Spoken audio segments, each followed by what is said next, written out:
किशनगढ़ सूबे में रणजीत सिंह की हुकूमत थी। किशनगढ़ सूबे की मलिका चंद्रकांता को सभी लोग पसंद करते थे। उनका एक बेटा भी था जिसका नाम शहजादा वीर था। बादशाह रणजीत सिंह अपने दरबार के तख्त पर बैठे थे। सभी राज दरबारी भी हाथ बांधे वहीं खड़े थे। तभी बाहर से सफीर आए। बादशाह सलामत रहें, बादशाह सलामत रहें। कहिए, क्या खबर लाए हैं? हुजूर, खबर ये है कि पड़ोसी बादशाह विक्रम सिंह की फौज किशनगढ़ सूबे पर हमला करेगी। विक्रम सिंह जानता नहीं कि जब गीदड़ की मौत आती है तो वो गांव की जानिब भागता है। हुजूर, अगर आपकी इजाजत हो तो हम भी जवाब देने की कोशिश करेंगे। मुझे कोशिश नहीं, काम चाहिए। लेकिन सबसे पहले दुश्मन के मुतालिक पता लगाओ कि उसके पास कितने हथियार, सिपाही और घोड़े हैं। फिर हम जंग का मंसूबा बनाएंगे कि हमें उनका मुकाबला कैसे करना है। रणजीत ने सबको समझा दिया और सारे लोग अपने काम में लग गए। आज की मुलाकात यही खत्म हुई। चंद्रकांता अपने कमरे में बैठी थी, तभी वहां रणजीत भी आ गया। क्या हुआ? आप इतने फिक्रमंद क्यों नजर आ रहे हैं? पड़ोसी सूबे का बादशाह विक्रम सिंह ने हम पर हमला करने का मंसूबा बनाया है। विक्रम सिंह को मुंह की खानी पड़ेगी। लेकिन मैं सूबे में अमन चाहता हूँ। ये वक्त जज्बाती होकर सोचने का नहीं है। अगर दुश्मन आ रहा है तो हमें उसका जवाब तो देना ही होगा। चंद्रकांता ने रणजीत को सख्त कदम उठाने के लिए तगरीब किया। ठीक है मलिका, हम भी विक्रम सिंह को जवाब देंगे। मैं आपके फतेह होकर लौटने तक आपका इंतजार करूंगी।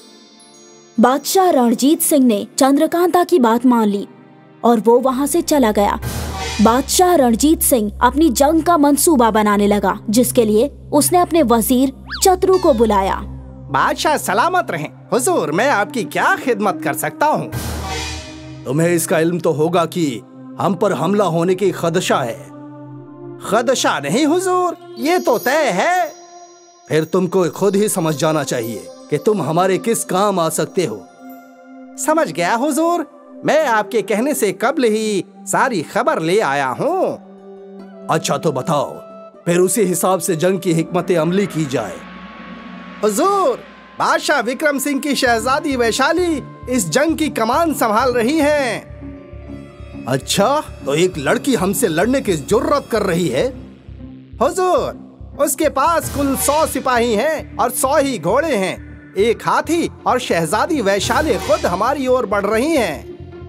हरगिज नहीं, हम एक खातून से कभी जंग नहीं करेंगे। खातून पर हथियार उठाना गुनाह होगा।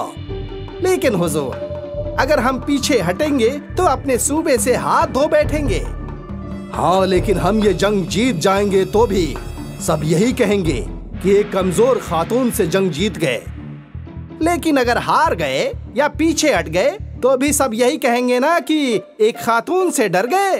क्या करूं चतुर, बड़े जद्दोजहद में फंस गया हूँ। सूबे की इज्जत और मुस्तकबिल का सवाल है।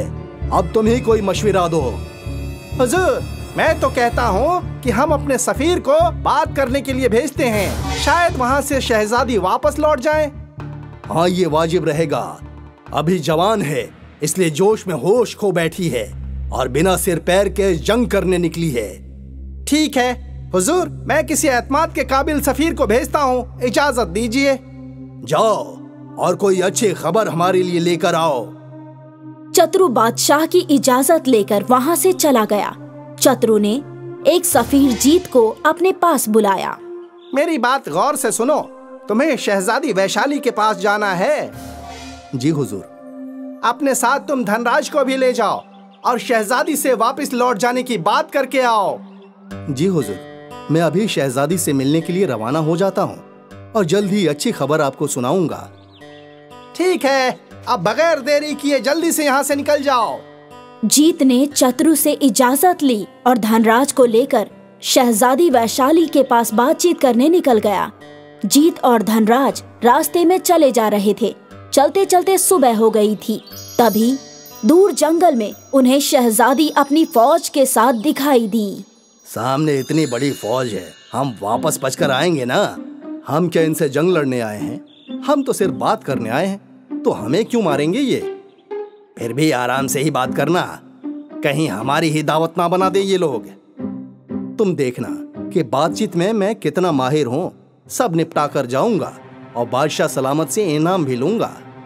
दोनों बराबर हिस्सों में बांटेंगे, क्योंकि जान जोखिम में दोनों डालकर आए हैं। लेकिन बात तो मैं करूंगा, तो सारा इनाम मैं लूंगा। चलो पहले बात कर लेते हैं, फिर कुछ सोचेंगे। दोनों शहजादी के सिपाही के पास पहुंचे। कौन हो? यहाँ क्यों आए हो? हम सफीर हैं। हमें बादशाह रणजीत सिंह ने सुलह की पेशकश करने भेजा है। एक बार शहजादी साहिबा से बात करा दीजिए। जो भी बात करना है मुझे बता दीजिए, मैं शहजादी साहिबा का बहुत खास हूँ। जीत और सिपाही दोनों बात करने लगे। अगली सुबह बादशाह रणजीत सिंह का फिर दरबार लगा और सभी जीत और धनराज के वापस आने का इंतजार कर रहे थे।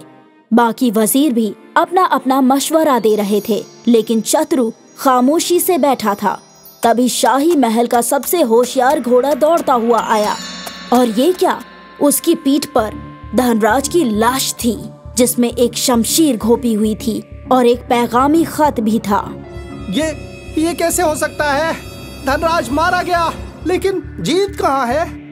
ये लड़की अपनी औकात भूल गई है और अब हद ही पार हो गई है। ये पैगामी खत हमें दो।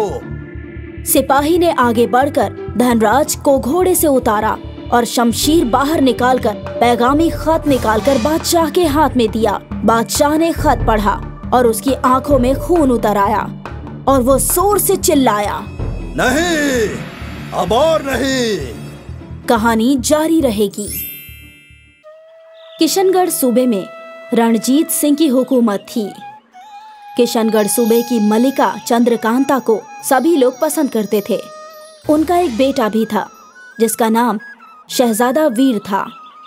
बादशाह रणजीत सिंह अपने दरबार के तख्त पर बैठे थे। सभी राज दरबारी भी हाथ बांधे वहीं खड़े थे। तभी बाहर से सफीर आए। बादशाह सलामत रहें, बादशाह सलामत रहें। कहिए, क्या खबर लाए हैं? हुजूर, खबर ये है कि पड़ोसी बादशाह विक्रम सिंह की फौज किशनगढ़ सूबे पर हमला करेगी। विक्रम सिंह जानता नहीं कि जब गीदड़ की मौत आती है तो वो गांव की जानिब भागता है। हुजूर, अगर आपकी इजाजत हो तो हम भी जवाब देने की कोशिश करेंगे। मुझे कोशिश नहीं, काम चाहिए। लेकिन सबसे पहले दुश्मन के मुतालिक पता लगाओ कि उसके पास कितने हथियार, सिपाही और घोड़े हैं। फिर हम जंग का मंसूबा बनाएंगे कि हमें उनका मुकाबला कैसे करना है। रणजीत ने सबको समझा दिया और सारे लोग अपने काम में लग गए। आज की मुलाकात यही खत्म हुई। चंद्रकांता अपने कमरे में बैठी थी, तभी वहाँ रणजीत भी आ गया। क्या हुआ? आप इतने फिक्रमंद क्यों नजर आ रहे हैं? पड़ोसी सूबे का बादशाह विक्रम सिंह ने हम पर हमला करने का मंसूबा बनाया है। विक्रम सिंह को मुंह की खानी पड़ेगी। लेकिन मैं सूबे में अमन चाहता हूँ। ये वक्त जज्बाती होकर सोचने का नहीं है। अगर दुश्मन आ रहा है तो हमें उसका जवाब तो देना ही होगा।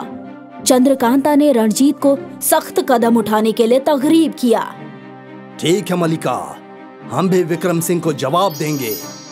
मैं आपके फतेह होकर लौटने तक आपका इंतजार करूंगी। बादशाह रणजीत सिंह ने चंद्रकांता की बात मान ली और वो वहां से चला गया। बादशाह रणजीत सिंह अपनी जंग का मंसूबा बनाने लगा, जिसके लिए उसने अपने वजीर चतुरु को बुलाया। बादशाह सलामत रहें। हुजूर, मैं आपकी क्या खिदमत कर सकता हूँ? तुम्हें इसका इल्म तो होगा कि हम पर हमला होने की खदशा है। खदशा नहीं हुजूर, ये तो तय है। फिर तुमको खुद ही समझ जाना चाहिए कि तुम हमारे किस काम आ सकते हो।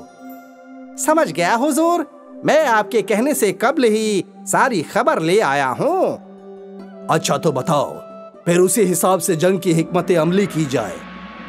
हुजूर, बादशाह विक्रम सिंह की शहजादी वैशाली इस जंग की कमान संभाल रही हैं। अच्छा, तो एक लड़की हमसे लड़ने की जुर्रत कर रही है? हुजूर, उसके पास कुल 100 सिपाही हैं और 100 ही घोड़े हैं, एक हाथी, और शहजादी वैशाली खुद हमारी ओर बढ़ रही हैं। हरगिज नहीं, हमें खातून से कभी जंग नहीं करेंगे। खातून पर हथियार उठाना गुनाह होगा। लेकिन हुजूर, अगर हम पीछे हटेंगे तो अपने सूबे से हाथ धो बैठेंगे। हाँ, लेकिन हम ये जंग जीत जाएंगे तो भी सब यही कहेंगे कि एक कमजोर खातून से जंग जीत गए। लेकिन अगर हार गए या पीछे हट गए तो भी सब यही कहेंगे ना कि एक खातून से डर गए।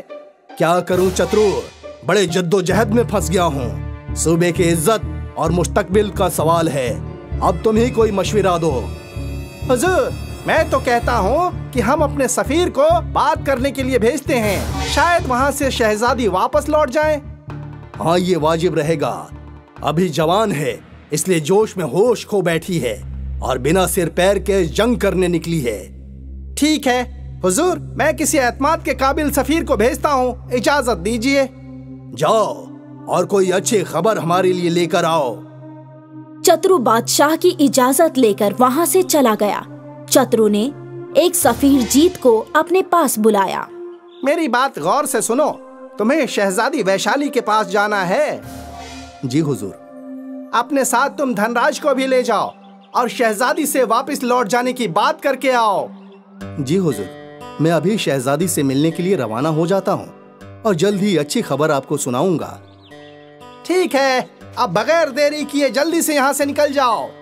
जीत ने चतुर से इजाजत ली और धनराज को लेकर शहजादी वैशाली के पास बातचीत करने निकल गया। जीत और धनराज रास्ते में चले जा रहे थे। चलते चलते सुबह हो गई थी। तभी दूर जंगल में उन्हें शहजादी अपनी फौज के साथ दिखाई दी। सामने इतनी बड़ी फौज है, हम वापस बचकर आएंगे ना? हम क्या इनसे जंग लड़ने आए हैं? हम तो सिर्फ बात करने आए हैं, तो हमें क्यों मारेंगे ये? फिर भी आराम से ही बात करना, कहीं हमारी ही दावत ना बना दे ये लोग। तुम देखना कि बातचीत में मैं कितना माहिर हूँ। सब निपटा कर जाऊंगा और बादशाह सलामत से इनाम भी लूंगा। दोनों बराबर हिस्सों में बांटेंगे, क्योंकि जान जोखिम में दोनों डालकर आए हैं। लेकिन बात तो मैं करूंगा तो सारा इनाम मैं लूंगा। चलो पहले बात कर लेते हैं, फिर कुछ सोचेंगे। दोनों शहजादी के सिपाही के पास पहुँचे। कौन हो? यहाँ क्यों आए हो? हम सफीर हैं। हमें बादशाह रणजीत सिंह ने सुलह की पेशकश करने भेजा है। एक बार शहजादी साहिबा से बात करा दीजिए। जो भी बात करना है मुझे बता दीजिए। मैं शहजादी साहिबा का बहुत खास हूँ। जीत और सिपाही दोनों बात करने लगे। अगली सुबह बादशाह रणजीत सिंह का फिर दरबार लगा और सभी जीत और धनराज के वापस आने का इंतजार कर रहे थे। बाकी वजीर भी अपना अपना मशवरा दे रहे थे, लेकिन चतुर खामोशी से बैठा था। तभी शाही महल का सबसे होशियार घोड़ा दौड़ता हुआ आया। और ये क्या, उसकी पीठ पर धनराज की लाश थी, जिसमें एक शमशीर घोपी हुई थी और एक पैगामी खत भी था। ये कैसे हो सकता है? धनराज मारा गया, लेकिन जीत कहाँ है? ये लड़की अपनी औकात भूल गई है और अब हद ही पार हो गई है। ये पैगामी खत हमें दो। सिपाही ने आगे बढ़कर धनराज को घोड़े से उतारा और शमशीर बाहर निकालकर पैगामी खत निकालकर बादशाह के हाथ में दिया। बादशाह ने खत पढ़ा और उसकी आंखों में खून उतर आया और वो जोर से चिल्लाया, नहीं, अब और नहीं। कहानी जारी रहेगी।